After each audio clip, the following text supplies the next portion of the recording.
Afaba Leingak ama Leihannabagi Wakhallon da Manipur Youth League Mayol na political campaign ama Houdokkadouri Hiramasigi matang da Mayol gi President Asem Prince na fongdorakpada lakleba January gi tang 13 da Manipur University gi auditorium da chahi ama chupna chathagadaba political campaign adu Houdokkani ngasi politics da anoba langol gi vote haiba hiramda chathagadoriba campaign asi ngasimak Manipur da yamna luba fibam amada leiriba asida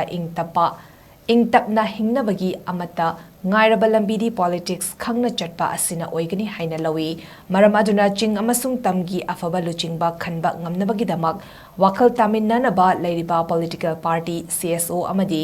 miyam puna campaign asibu sokat piu haiba wafam thamki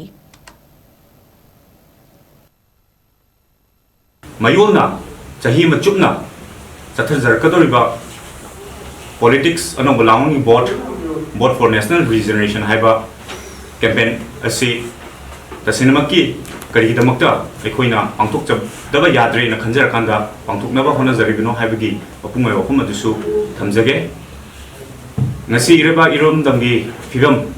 yamna luwa fibam mukta leiri haibase ekoi punam mukla khangnar wafum ni tokai bi hiram kaya da ekoi tung halakanda ngasi di lebak khunai asi Sadaba ama mayari sahi ahum Houdokkadouri adugumba Manipur gi yamna laibak thiba thoro asigi warushina masu koi propang amdana leiri punamak sing asi yengjar kanda ngasi laibak khunai asida thoiba thodo wato khudimaki mapung mai bahorok famdi ekoi politics mu nathajin thamba politics bu ekoina hangoi tukat chabagi akoi richet ama ekoi miyamna matam sangna leirakpa Masidagi apungna thulapani haina mayona khanjaraga ngasi leiriba Manipur India gi political relationship